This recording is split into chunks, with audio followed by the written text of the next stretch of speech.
குருதசை பிறந்தா கொடுக்குற தெய்வம் கூரை பிச்சுக்கிட்டு கொடுக்கும் அப்படின்னு ஒரு பழமொழி சொல்லுவாங்க. அது எல்லா லக்கணத்துக்கும் பொருந்துமா அப்படின்னா கண்டிப்பா கிடையாது. சில லக்கணத்துக்கு அப்படி நேர்மாறு ஆப்போசிட்டா கொண்டாந்து நிக்க வைக்கும்.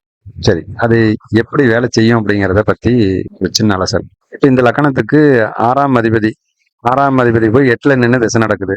அப்ப கண்டிப்பா கடன் உண்டு, நோய் உண்டு, எதிரி உண்டு, பகை உண்டு, அப்படி சொல்லிக்கிட்டே போலாம். வழக்குண்டு, விபத்து உண்டு அப்படின்ட்டு.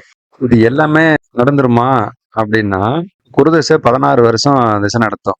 என்னப்பா 16 வருஷமும் அந்த நோயும் பகையும் கடனும் அப்படியே வந்துட்டு இருக்குமா, அப்ப 16 வருஷம் ரிலீஃபே இல்லையா அப்படின்னா அப்படி இல்லை. குருதசை மொத்தம் திசை நடத்துறது 16 வருஷம் திசை நடத்தும். அதுல புத்தி, சுய புத்தி அப்படின்னா 2 வருஷம் 1 மாசம் எக்ஸாக்டா இருக்கும்.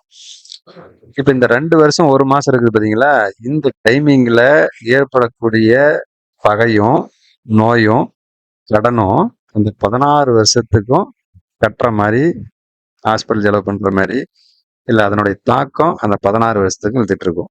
ஆனா இந்த கொடுக்க வேண்டிய விஷயத்த என்ன பண்ணிரும், அந்த சுய புத்தீரத்துக்குள்ளாரியே அந்த சம்பவத்தை கொடுத்து வச்சிரும். உங்க ஜாதகத்தை செக் பண்ணி பாருங்க.